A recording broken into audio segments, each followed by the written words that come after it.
বাংলাদেশ চলচ্চিত্র শিল্পী সমিতি থেকে আজীবনের জন্য বহিষ্কার করা হয়েছে চিত্রনায়িকা নিপুণ আক্তারকে। বিষয়টি নিশ্চিত করছেন শিল্পী সমিতির সহসভাপতি ও মুখপাত্র ডি.এ. তায়েব। তিনি বলেন, গত 18 জানুয়ারি বিকেলে কার্যনির্বাহী পরিষদের মিটিংয়ে সর্বসম্মতিক্রমে এই সিদ্ধান্ত নেওয়া হয়েছে। তবে সেটি আনুষ্ঠানিকভাবে ঘোষণা করা হয়নি। জানা গেছে 2024 সালের 16 জুলাই শিল্পী সমিতির প্যাড ব্যবহার করে কোটাবিরোধী আন্দোলন নিয়ে এক বিবৃতি প্রদান করেন নিপুণ আক্তার। সেখানে নিজেকে সাবেক সাধারণ সম্পাদক উল্লেখ করেন তিনি। গত 17 জুলাই নিজের ফেসবুকে সেটা পোস্টও করেন। এ নিয়ে সে সময় ব্যাপক সমালোচনা হয়।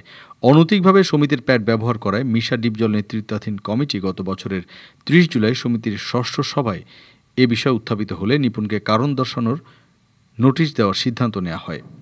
কারণ দর্শানোর নোটিশ দিলেও তিনি তা তোয়াক্কা করেননি। তার আগে বর্তমান কমিটির সাধারণ সম্পাদক মনোয়ার হোসেন ডিপজলকে নিয়ে গণমাধ্যমে কুরুচিপূর্ণ মন্তব্য করার অভিযোগ ওঠে এই অভিনেত্রীর বিরুদ্ধে। গঠনতন্ত্র পরিপন্থী কাজ করায় নিপুণকে নোটিশ দেয় কার্যনির্বাহী পরিষদ। এবার অনৈতিকভাবে শিল্পী সমিতির প্যাড ব্যবহার এবং সাধারণ সম্পাদককে নিয়ে কুরুচিপূর্ণ মন্তব্য করার অভিযোগে শিল্পী সমিতি থেকে আজীবনের জন্য বহিষ্কার হলেন নিপুণ আক্তার। ডেস্ক রিপোর্ট, আজ বার্তা, ঢাকা।